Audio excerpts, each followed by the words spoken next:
आमच्या ताई आहेत ना, ह्या सोलापूरवरून कुंचन सेवा घ्यायला आल्या बरं का. एवढ्या दूर मैत्री ताई कसं वाटलं? छान वाटलं, मस्त. लय दिवस झाले मी बघत होते, रोज मी कॉल करत होते, उचलत नव्हते, पण या म्हणले एकदा भेटू म्हणून मला आता जायचं. मग 2-3 दिवस झाले जाऊ कधी जाऊ.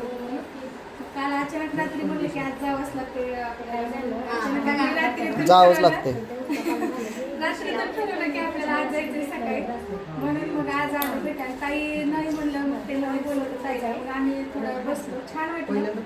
तुम्ही कधी येणार ह्याची वाट बघत बसलो, आल्यानंतर ते छान वाटलं. आणि आता सेवा सातत्याने करत अशी माझी प्रगती व्हावी एवढीच मागणी मागते. मेकअप करतात ताई, तुमचा मेकअप करतात पुण्यात, ताई मेकअप करा सोलापूरला जायचं. आणि 11 आपला 20 मार्चला स्वामींचा प्रकट दिन आहे. आता कसं म्हणले पुण्याला जावंच लागतंय, तर स्वामींच्या प्रकट दिन निमित्त तुम्ही सर्वांनी पुण्याला यावंच लागतंय. महाप्रसाद आहे, नामस्मरण मोठा सोहळा आहे.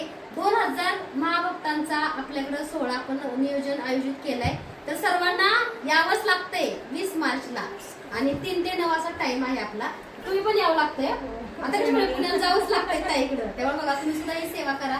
आणि महालक्ष्मीच्या कृपेने जसं की ताईंच्या मैत्रिणी सेवा घेतली, त्या दोघींची खूप खूप भरभराटी व्हावी. जसं आज तुम्ही सेवा घेऊन चालले तसं त्या दोघी अनुभव सांगायला याव्या, हीच महालक्ष्मीच्या प्रार्थना. कोल्हापूर महालक्ष्मी अंबाबाईचा उदय.